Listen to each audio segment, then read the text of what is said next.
사도신경으로 우리의 신앙을 고백하겠습니다. 전능하사 천지를 만드신 하나님 아버지를 내가 믿사오며 그 외아들 우리 주 예수 그리스도를 믿사오니 이는 성령으로 잉태하사 동정녀 마리아에게 나시고 본디오 빌라도에게 고난을 받으사 십자가에 못 박혀 죽으시고 장사한 지 사흘 만에 죽은 자 가운데서 다시 살아나시며 하늘에 오르사 전능하신 하나님 우편에 앉아 계시다가 저리로서 산자와 죽은 자를 심판하러 오시리라. 성령을 믿사오며 거룩한 공예와 성도가 서로 교통하는 것과 죄를 사하여 주시는 것과 몸이 다시 사는 것과 영원히 사는 것을 믿사옵나이다. 아멘. 함께 부를 찬송은 420장입니다.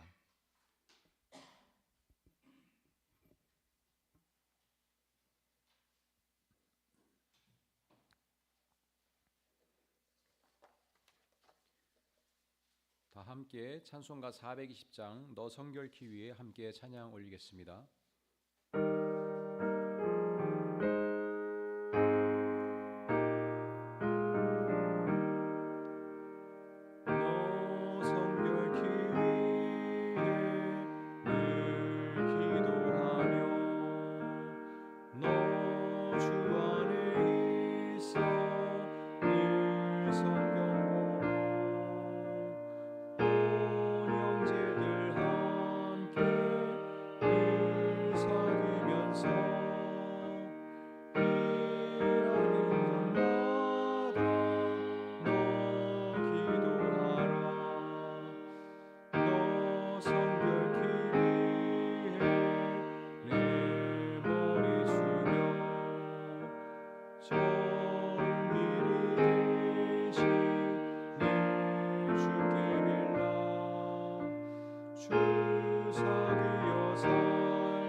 오늘 하나님께서 저희에게 주신 말씀은 신명기 19장 8절부터 10절까지입니다.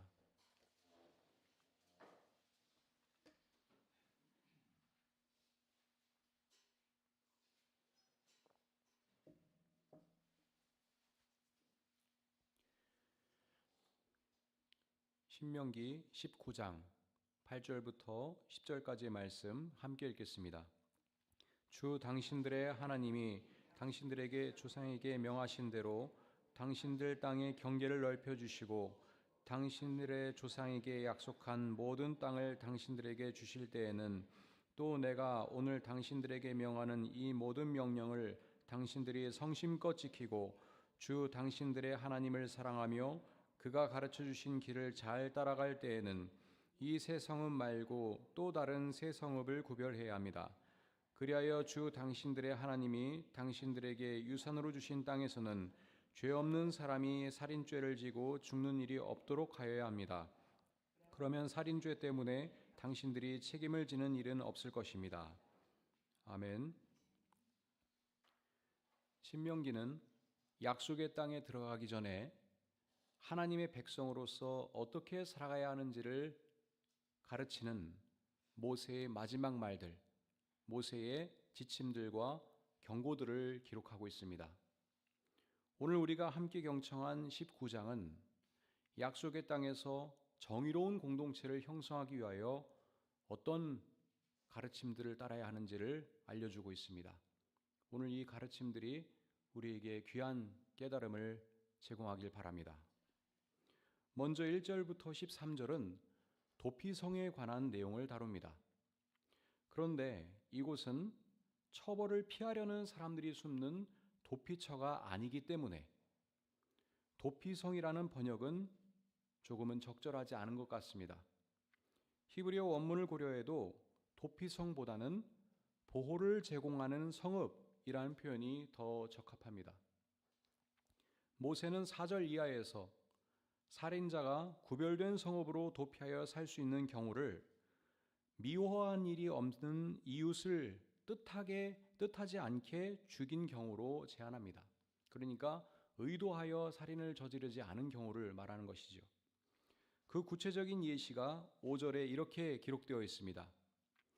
어떤 사람이 이웃과 함께 나무하러 숲속으로 들어가서 나무를 찍다가 도끼가 자루에서 빠져나가 친구를 쳐서 그가 죽었을 경우에 죽인 그 사람이 그 구별된 새 성읍 가운데 한 곳으로 피신하면 살 수 있습니다. 민수기 35장에는 이 제도가 더 상세하게 기록되어 있습니다.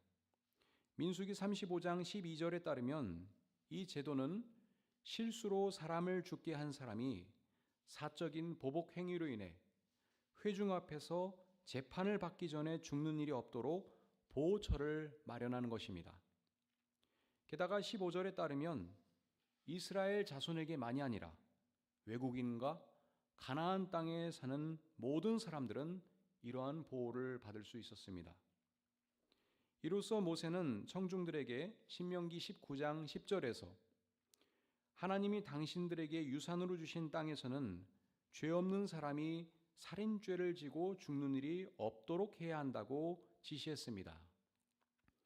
여기에서 모세는 이러한 무죄한 사람에 대한 살인죄 때문에 당신들이 책임을 지는 일이 없게 하라고 당부했습니다.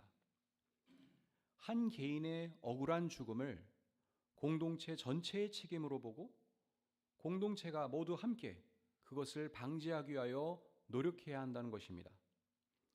그러므로 모세는 13절에서 이스라엘 안에서 죄 없는 사람이 죽임을 당한 일이 없어야만 당신들이 복을 받을 것이라고 선언합니다.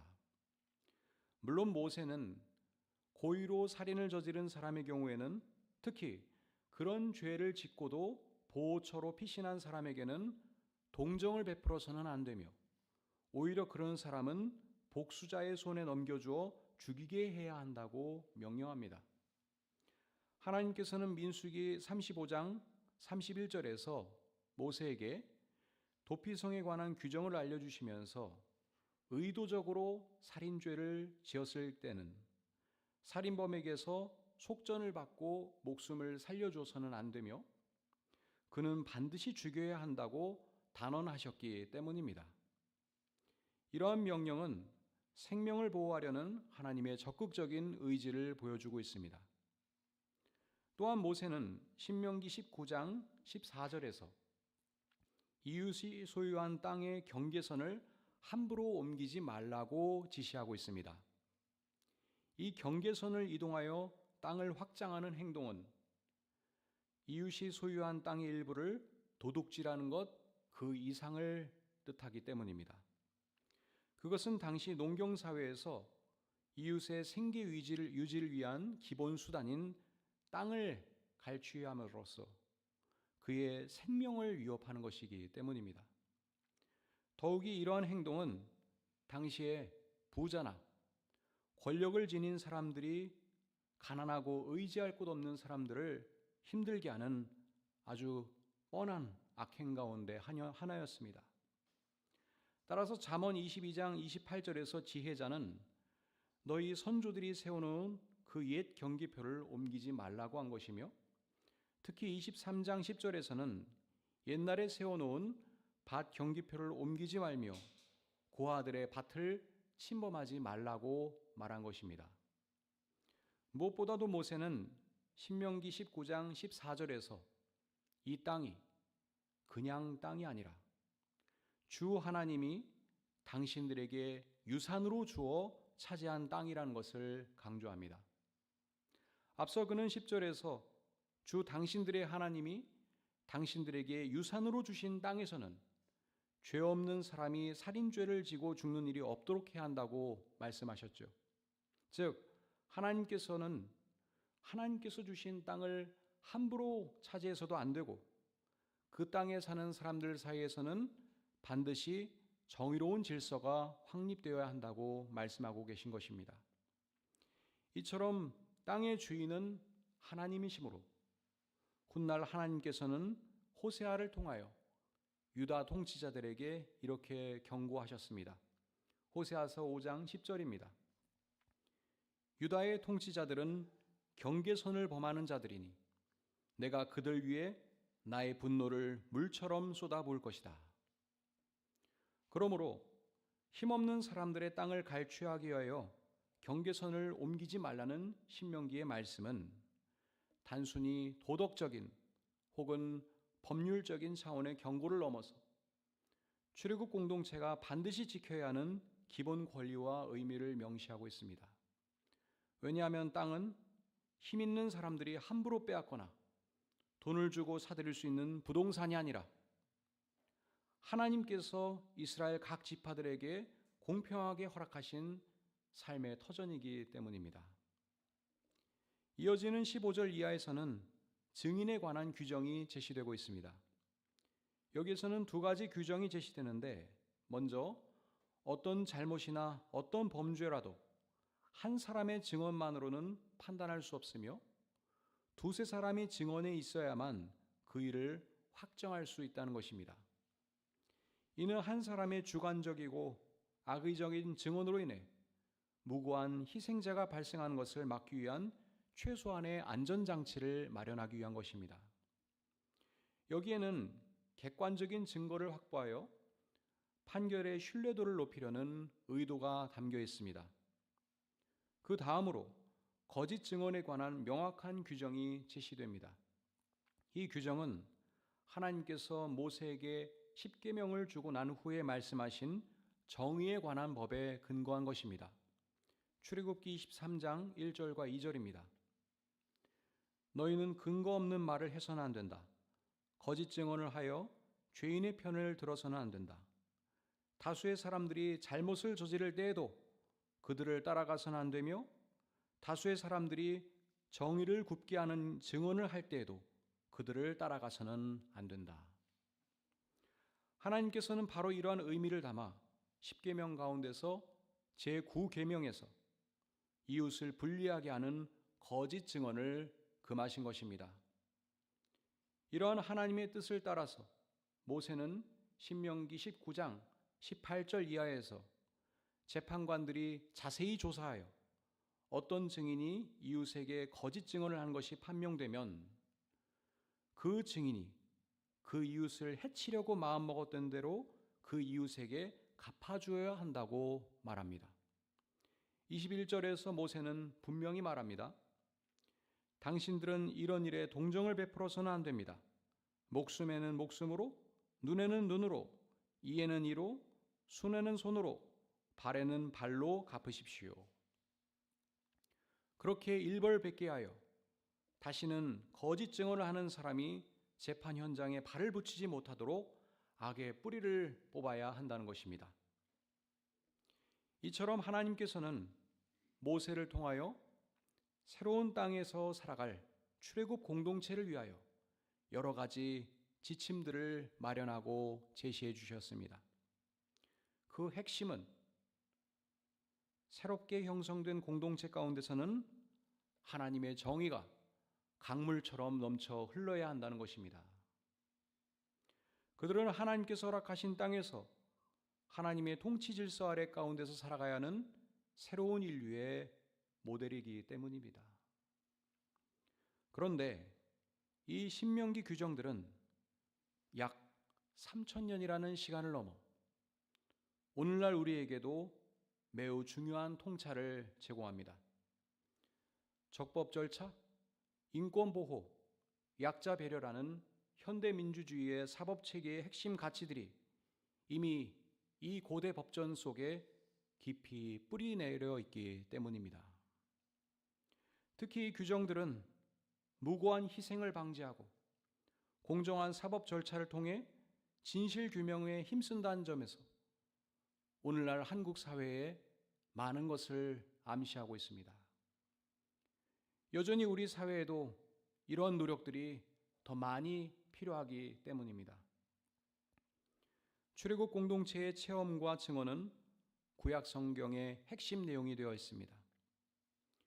주님께서는 우리를 부르시어 그 구원받은 공동체에 합류하게 하셨습니다. 그러므로 하나님께서 모세를 통하여 출애굽 공동체에게 내려주신 명령은 오늘 우리에게도 여전히 유효합니다. 우리도 그 핵심 가치들을 실천으로 옮겨야 하겠습니다. 이를 위해 우리는 이웃에 대한 성급한 판단을 멈추고 우리가 사용할 수 있는 힘과 권력을 절제하며 사실관계를 충분히 확인하는 태도를 배워야 하겠습니다. 그리하여 억울한 사람이 생기지 않도록 유의하고 힘없는 사람들이 설 땅을 든든히 세워주며 진실을 수호하는 일에 앞장서야 하겠습니다.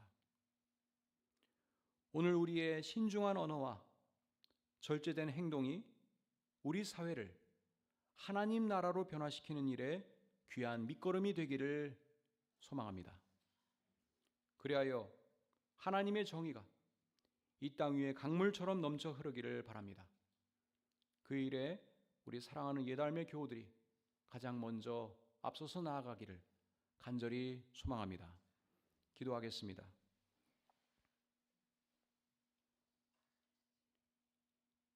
하나님, 모세를 통하여 출애굽 공동체에 내려주신 말씀들을 오늘 저희에게 주시는 말씀으로 경청합니다.